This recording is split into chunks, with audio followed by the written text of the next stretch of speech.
कुछ दिन पहले की बात है। एक जंगल में कुछ चिड़िया रहते थे।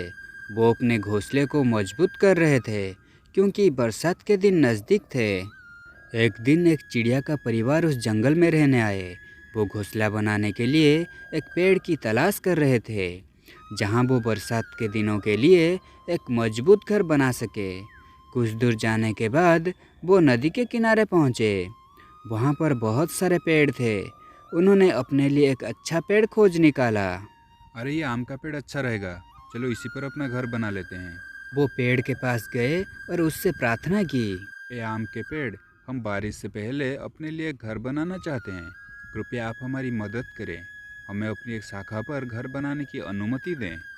नहीं नहीं, तुम मेरी शाखाओं पर घर नहीं बना सकते। और कहीं जाकर देखो। पेड़ की बात सुनकर पक्षियों को बहुत बुरा लगा।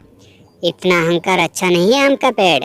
एक दिन तुम टूट जाओगे और तुम्हारा अहंकार भी। इससे पहले कि पेड़ कुछ और कहता, वो दोनों वहाँ से चले गए और कुछ दूर पर उन्होंने एक सुंदर और मजबूत पेड़ देखा।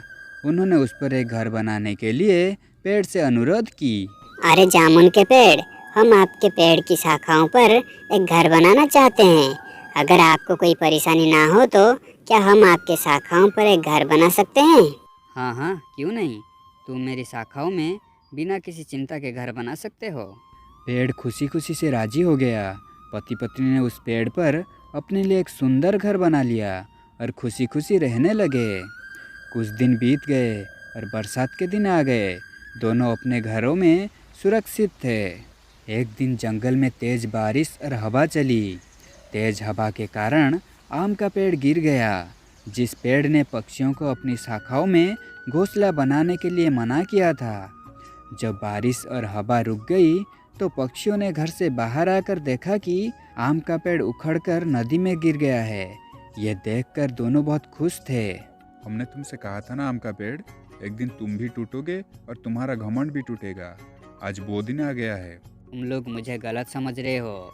मुझे पहले से ही पता था कि मैं टूटने वाला हूँ।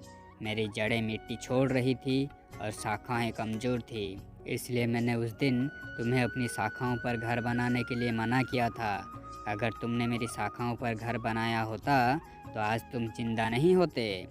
मेरे मना करने के कारण तुम लोगों को बुरा लगा, इसलिए मैं माफ़ी मांगता हूँ।